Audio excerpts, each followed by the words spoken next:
A'udzubillahi minasyaitonirrajim. Bismillahirrahmanirrahim. Assalamualaikum warahmatullahi wabarakatuh. Alhamdulillah. Allahumma shalli ala sayyidina Muhammad wa ala ali sayyidina Muhammad. Dalam mengkaji di masa, yaitu pada masa perang salib, kita akan masuk pada jihad yang dilakukan oleh Salahuddin Al-Ayyubi, yang kita sudah sangat mengenal beliau insyaallah. Salahuddin adalah termasuk salah seorang prajurit Kurdi yang ikut mendampingi pamannya Asaduddin Sirkuh dalam melakukan serangan ke Mesir pada tahun 558 Hijriah.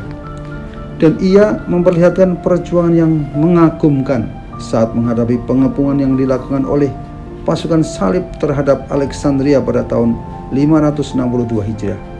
Saat kondisi yang ada membukakan jalan baginya untuk memimpin Mesir, ia masih berusia muda belia. Dan pada masa-masa awal, ia belum memiliki apapun menjadikannya lebih istimewa dan lebih unggul dibandingkan para komandan Nuruddin yang lain. Dan saat pamannya Asaduddin Sirkuh meninggal, ia dipilih untuk menggantikan pamannya sebagai menteri. Dan itu merupakan jalan tengah terbaik bagi para komandan lainnya yang bertikai untuk memperebutkan jabatan itu. Karena di antara para saingannya itu juga ada yang secara kemampuan lebih pantas darinya. Setelah terpilih menjadi menteri, ia bersungguh-sungguh dalam bekerja, dan secara bertahap ia berhasil mengukuhkan kekuasaannya dengan menjalin kerjasama dengan komandan-komandan pasukan Nuruddin lainnya yang masih berada di Mesir. Ia juga berhasil menghancurkan pusat-pusat pasukan yang sebelumnya masih tunduk kepada dinasti Fatimiyah, dan yang nantinya bisa saja menyebabkan banyak masalah baginya.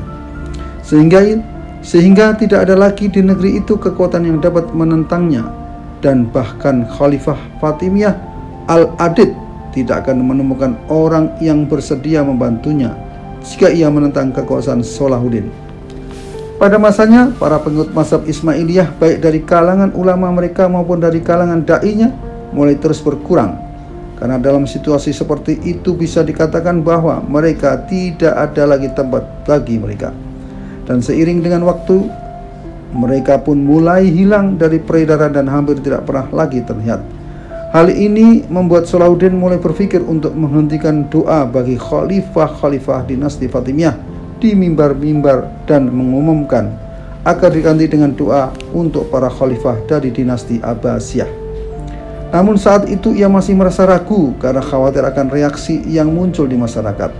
Lalu datanglah perintah yang sangat jelas kepadanya dari Nuruddin Mahmud yang memerintahkan untuk mendoakan Khalifah Abbasiyah dan menghentikan doa untuk Khalifah Fatimiyah.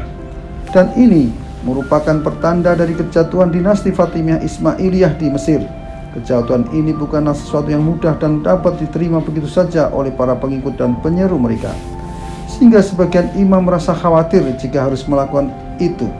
Akan tetapi ada seorang laki-laki yang dikenal dengan nama Al-Amir Al-Alim yang ketika melihat adanya keraguan dari para imam tersebut, ia berkata, "Aku akan memulainya."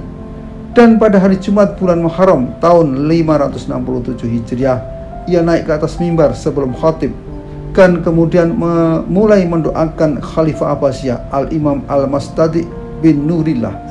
Dan saat itu tidak ada seorang pun yang menentang perbuatannya itu. Maka pada hari Jumat berikutnya, Salahuddin memerintahkan para khatib di Mesir dan Kairo untuk menghentikan doa di dalam khutbah bagi Al-Adid Khalifah Fatimiyah dan menggantinya dengan doa untuk Mustadi bin Nurillah Khalifah Abbasiyah.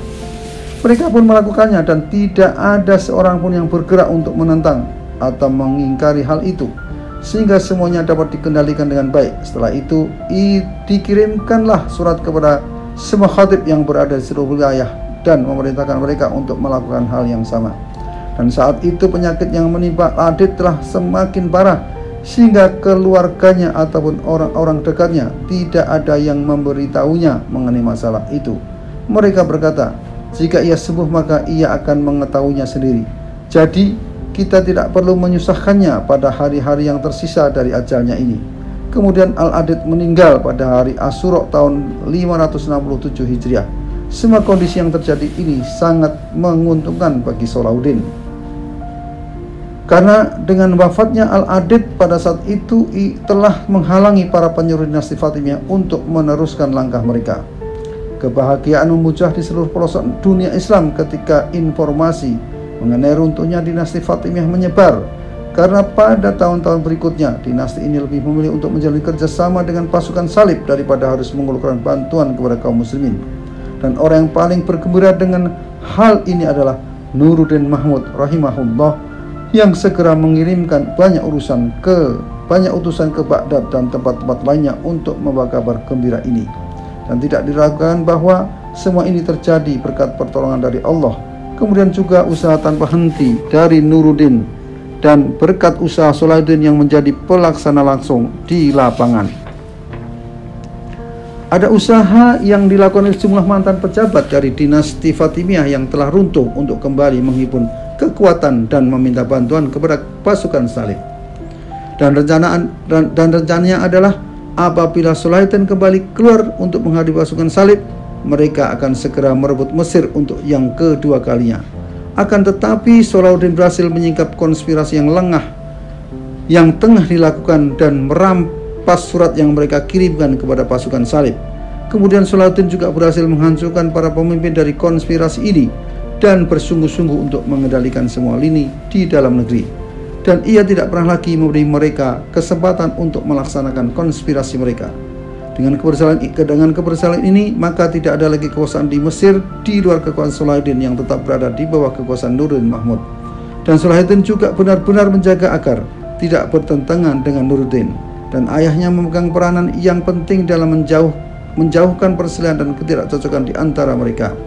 Ia mengarahkan agar mereka memiliki pemikiran yang sama akan pentingnya kerjasama dan saling bahu-membahu dalam menghadapi serangan pasukan salib, serta membersihkan negeri-negeri Islam dari keberadaan mereka.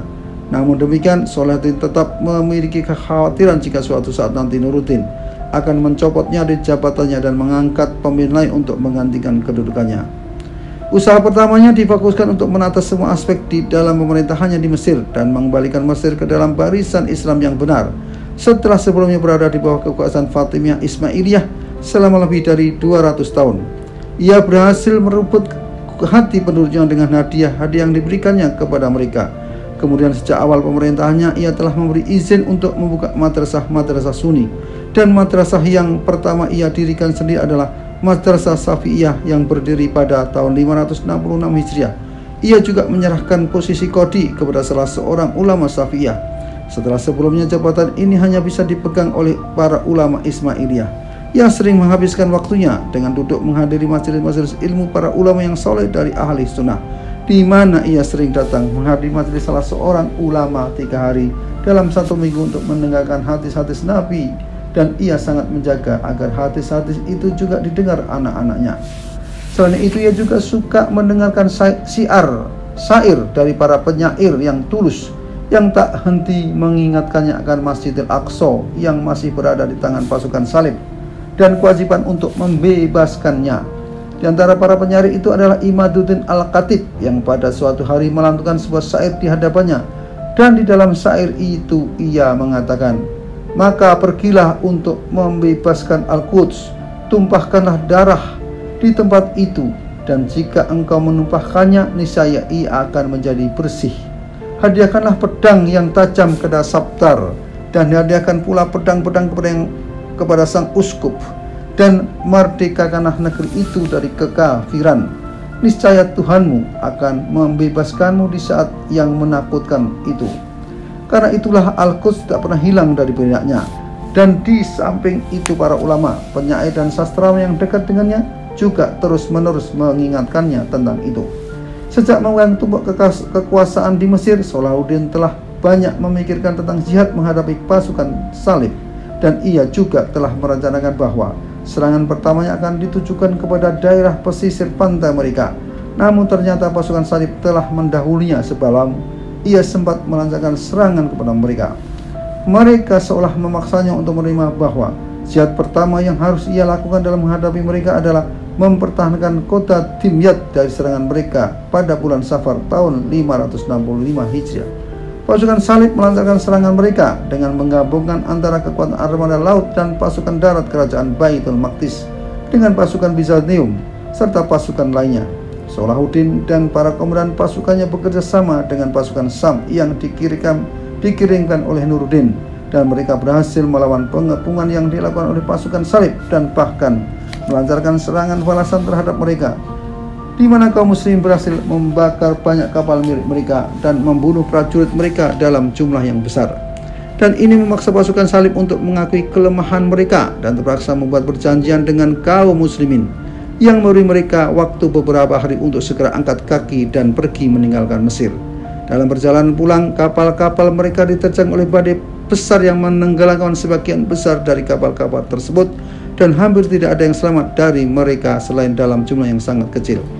Kemenangan yang diraih di dalam pertempuran ini membuktikan bahwa kerjasama yang terjalin antara pasukan kaum muslimin yang di Mesir dan pasukan Syam yang ada dapat membuahkan hasil yang besar dan tidak bisa dianggap remeh.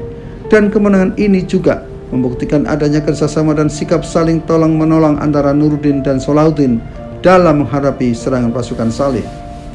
Setelah itu, Salahuddin tidak membuang waktu untuk melancarkan serangan terhadap Ramallah, Ashkelon, dan Gaza pada tahun yang sama, menanamkan rasa takut pada hati pasukan salib yang berada di kota-kota tersebut.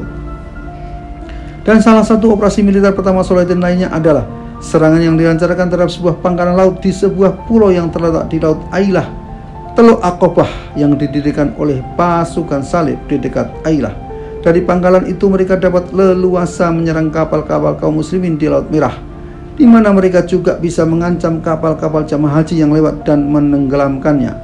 Masalah ini pun telah dipikirkan oleh Salahuddin, dan ia telah memulai pemecahannya dengan membuat potongan-potongan kapal di Kairo dan kemudian memindahkannya ke arah laut dengan unta. Dan setelah itu barulah potongan-potongan itu disatukan untuk membentuk kapal yang utuh. Setelah kapal-kapal selesai, barulah ia menyerang benteng yang terletak di pulau itu dan merebutnya. Ia menyandra dan membunuh seluruh pasukan salib yang berada di sana. Peristiwa ini terjadi pada bulan Rabiul Awal tahun 566 Hijriah. Pada periode dari tahun 566 Hijriah hingga 569 Hijriah, Nuruddin Mahmud berusaha untuk menjalin kerjasama dengan Salahuddin untuk melakukan serangan gabungan terhadap wilayah-wilayah yang dikuasai kaum salib di Syam.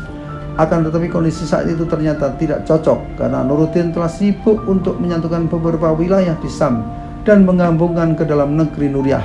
Sementara Salahuddin juga masih sibuk menata pemerintahannya di Mesir serta usahanya untuk menguasai Hijaz dan Yaman. Sehingga dengan demikian belum ada kesempatan bagi Nuruddin dan Salahuddin untuk melakukan jihad gabungan melawan pasukan salib hingga saat kematian Nuruddin rahimahullah yang wafat pada bulan Syawal tahun 569 Hijriah. Sejak saat itu Salahuddin menjadi pemimpin umat Islam dalam menghadapi pasukan salib. Assalamualaikum warahmatullahi wabarakatuh.